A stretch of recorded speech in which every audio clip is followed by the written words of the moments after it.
heart song doesn't have to be a song in your heart. It doesn't have to be talking about love and peace. It can be just your message. It can be your feeling.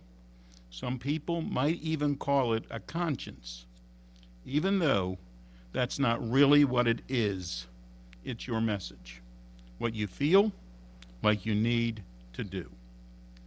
This was written by Mattie J.T. Stepanek, whose positive outlook and ability to see good and potential in everyone and everything still inspires us today.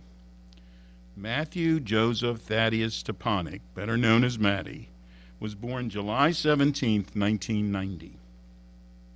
He was the youngest of 4 children, each of whom died during childhood from an inherited rare and fatal neuromuscular disease called dysautonomic mitochondrial myopathy. During his life, Mattie spent many months at a time living in pediatric intensive care units. He lived almost 14 years rather than the handful of hours anticipated early on by his doctors. Mattie was developmentally and academically gifted and went on to become a celebrated writer, teacher, and speaker. Mattie faced many personal challenges, such as living with a life-threatening condition, ongoing medical needs, and the loss of siblings. He lived with his mother, who's with us today, thank goodness, growing up in Maryland, first in rural Upper Marlboro in Prince George's County, and then in the King Farm neighborhood of Rockville. From the age of 5, Mattie gave inspirational speeches of hope, peace, faith, and purpose to a variety of audiences.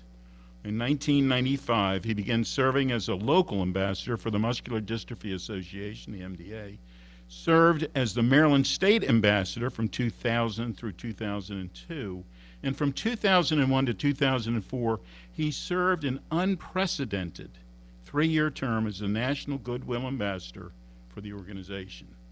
Mattie was often in the media. In fact, he was a regular guest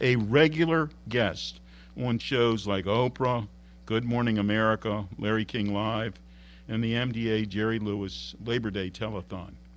He embraced all print, radio, and television media time as opportunities to share and amplify his heart song messages of hope, peace, and purpose. This past Sunday, we wanted to celebrate the Mattie's birthday and 20-year peace legacy with his sculpture dedication, entertainment, face painting, and many more, and that has been postponed till September. And the Mattie J.T. Stepanek Park, located in Rockville, and includes life-size bronze statues of Mattie and his beloved service dog, Micah. Shortly after Mattie's death, citizens in his city of Rockville King Farm neighborhood established the volunteer-based, not-for-profit Mattie J.T. Stepanek Foundation. To learn more about the organization, please go to www.mattieonline.com. I'm going to ask Councilmember Luedtke to speak next, and then Councilmember Albornoz, and then we're going to hear from Dr. Jenny Stepanek as well. But I always remember the story that the mayor at that time in Rockville, Susan Hoffman, tells the story when they were dedicating Mattie's park. She sees all these limousines lined up down the street, and she figured, well, maybe the governor's showing up at last minute, whatever. And then, of course, Oprah got out of those limousines. Mattie Stepanek, it stays with all of us forever. Councilmember Luedtke, please. Thank you, Councilmember Katz, and yes, I really wish I could be there today, and I wish we could have celebrated Peace Day on Sunday, but I sort of, in the spirit of all things being spin positive, I'm looking forward to September, and knowing that I woke up Sunday sick, I wouldn't have been able to make it anyway. So there you go. Now we get to do it in September. Tomorrow is what would have been Mattie's 34th birthday, and his life's mission was peace and to spread peace to the world. And he also cautioned us all to think, encourage us to think. And I sit on that because contemplation is the opposite of impulse, right? And so contemplation takes time, takes inward reflection as well as external, and seeing the other and seeing the good in the other and seeing the power of what can be. And that's incredibly important. And we need to be ambassadors of that message now more than ever. And while Mattie may no longer be with us, his legacy that he left us, his words that he left us, his inspiration resides in each of us. And we have to take up that calling to continue to spread that message. And frankly, time. This is not the easy way, but this is the right way. And you have to take that with you and focus on that. And so there was a quote that one of Mattie's many quotes, because you can just pile through them, reflect on them. And I encourage everyone to do that, especially if you're feeling down or feeling off or feel like the world is a bit out of control, as many of us may feel right now. Mattie left us with a treasure trove of inspiration. And one of his quotes was, "We all have life storms. And when we get the rough times and we recover from them, we should celebrate that we got through it. No matter how bad it seems, there's always something beautiful that you can find." And that's so incredibly true. It doesn't mean that there won't ever be hard times. It just means you have to take what you were given to work with and push forward. And it means that you have to always try to not let impulse take away the ability to see good. And I am so, so thankful for the legacy that Mattie left us all. And for my friendship with you, Jenny. You are a treasure. And I look forward to the celebration we have on September 22nd. And I wish I could be there today, but just know that my heart is with you all. Thank you. All right. Well, good morning, good people. This message has never been more important than right now in my lifetime. This North Star that Mattie left us of finding the good in all people and all situations is something that all of us need right now. This is a disorienting and confusing, and I'll say it, scary time in our country and in our world. But Mattie's message of peace, Mattie's message of inclusion, Mattie's message of love has really inspired generations since his passing. I've shared this story before, but I had the opportunity to meet Mattie because one of my first jobs out of college was to work for Children's National Medical Center. And whenever Mattie came to the hospital, he was the celebrity of all celebrities. The staff, the patients, the volunteers, all felt his presence, all looked forward to his visits because it inspired all of us during that time. And I can't thank Jenny enough for carrying that legacy forward, which I know is not easy, especially during these times. What you have been able to do in not just the creation of that extraordinarily special event, but the inspiration you give to all of us. And Jenny is everywhere, for those of you that don't know. I see her at meetings. I see her at community engagement opportunities. And I always try and stop to give her a hug because I feel Mattie's presence when I'm around Jenny. So the world needs more of this right now. And I love this proclamation because it gives us an opportunity to amplify that message in a very real and authentic way. And I'm proud to join my colleagues in proclaiming this important day. Thank you. Thank you. And Dr. Stepanek, if you could please introduce your guest with you today, please. Thank you. I am here with Todd Siff. He is a professor in theater, and he and I are working on a Mattie project together, so hopefully you'll be seeing a lot more of him.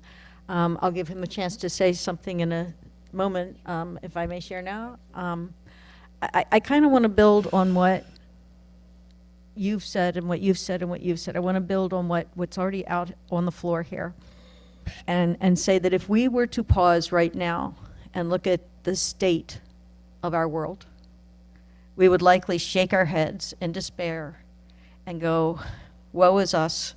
Is peace possible? Is hope real? But if we were to pause and look out at the truth of our world, not the state, not the facts, not what we see in the news, but look at humanity, we would go, wow, peace is possible. Hope is real. Because none of us can change what we're seeing in the news. None of us can end a war. But every single one of us can choose peace. Every single one of us can recognize that conflict is natural. We are always going to have something to disagree about. We're always going to have people voting this way, praying this way and this way, playing this way and this way. But we do not have to let conflict evolve into violence. I am saying absolutely nothing new. I say the same thing every single year, and I wonder what is interrupting the progress for peace. And I think some of it is the news. I think we get stuck looking at the state of the world rather than putting our energy into the truth of the world. We need to come together and, at the dinner table, teach our children love, kindness, not judgment. Don't talk about what somebody else is doing wrong. Talk about what we can be doing that's right, that's good, that's fair, that's non-judgmental, that's inclusive, that's kind.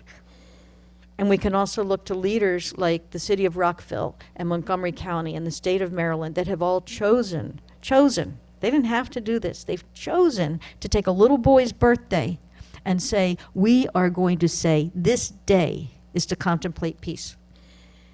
We're not going to end any of the wars on Mattie's birthday. That would sure be nice, though, wouldn't it? Okay. But every single one of us can begin to really think about what is peace and how do we understand it. And that's what Peace Day is about. We come together, we have these proclamations, and then we throw a big party in the park. September 22nd, and what happens at that party is you go to all these different peace stations where little bits of Mattie's message, and we change the messages each year because there's gazillions of them, as Dawn said. And we have trained peace guides that help you really think on what does this mean to me? Not just a nice, nifty thing that we hang on our wall and then walk away from, but how can I take this message into my life and begin making choices as a leader, as a child, as a family, as a community that will gently shift our world towards peace. So I encourage you to come. Here's our nifty new tie-dye shirts that will be available September 22nd. And I just want to thank you all for being leaders that role model that not only is peace possible, but the time is now for hope. So thank you. We have a gift for you, and then Todd's going to share something. One of the things we're doing at Peace Day is dedicating the new labyrinth, which symbolizes the pathways to peace. And, breathing matters. And also the eternal flame of hope, the art piece. So we have a symbolic labyrinth as a thank you for all that you do for peace and the pathways. Thank you all for having us here today. A quick little anecdote that I'd like to share is Mattie has taught us to play and reminded us to play through every storm, every rough moment we have. Can we find play? And that's one of the messages that sticks with me. So I encourage us all to find play in our day. Can we find a minute of play? Can we find 5 minutes of play? Remind ourselves of the joy of life. Thanks. Thank you. We're going to read a proclamation. I'm going to ask Councilmember Luedtke to please lead us off, then Councilmember Albornoz, and I'll jump in here, please. Councilmember Katz, I do not have a copy of it, so I cannot. So you gentlemen are going to have to just divide and conquer and take it from there. All right. I'll do why don't I do the first two, you do the next two, and then we'll split it up. Whereas Mattie J.T. Stepanek, born on July 17, 1990, was a 7-time New York Times best-selling author, lyricist, and American poet. And before his death at age 13, he became known as a peace advocate and motivational speaker. And whereas Mattie wrote 6 volumes of poetry on heart songs, which he describes as gifts that reflect on each person's unique reason for being, as well as a collection of peace essays, all while living with a rare and fatal health condition called Stepanek mitochondrial myopathy. And Mattie wanted to be remembered as a poet, a peacemaker, and a philosopher who played and made a difference to millions of people by his writings, TV appearances, and music albums. Oprah Winfrey named him one of her all-time most memorable guests in the 25-year history of her show, and a messenger for our times. And whereas Mattie was a deeply spiritual and religious young man who believed his purpose was to be a messenger of hope and peace around the world, and that peace is possible. Peace is for all people. Peace can be taught, and peace begins with deliberate choices in attitude and action. And why don't you close it up? Okay. whereas, in honor of Mattie's contributions, a congressional resolution was passed in 2014 to support the Mattie J.T. Stepanek Foundation's National Peace Day campaign to have Mattie's birthday annually proclaimed as a day to learn about and celebrate peace. And whereas, in commemoration of his life and legacy, a 26-acre namesake park and playground with a statue and peace garden was created in 2008 in his King Farm neighborhood. And the city of Rockville, in partnership with Mattie J.T. Stepanek Foundation, annually celebrates Mattie's Peace Day in July, this year in September. Now, therefore, it be resolved that the County Council of Montgomery County, Maryland, hereby recognizes July 17th as Peace Day, in honor of Mattie J.T. Stepanek's life and legacy of peace, which continues to gently shape our world with hope and goodwill, presented on the 16th day of July in the year 2024, signed by myself, Councilmember Katz, Councilmember Luedtke, and Council President Friedson.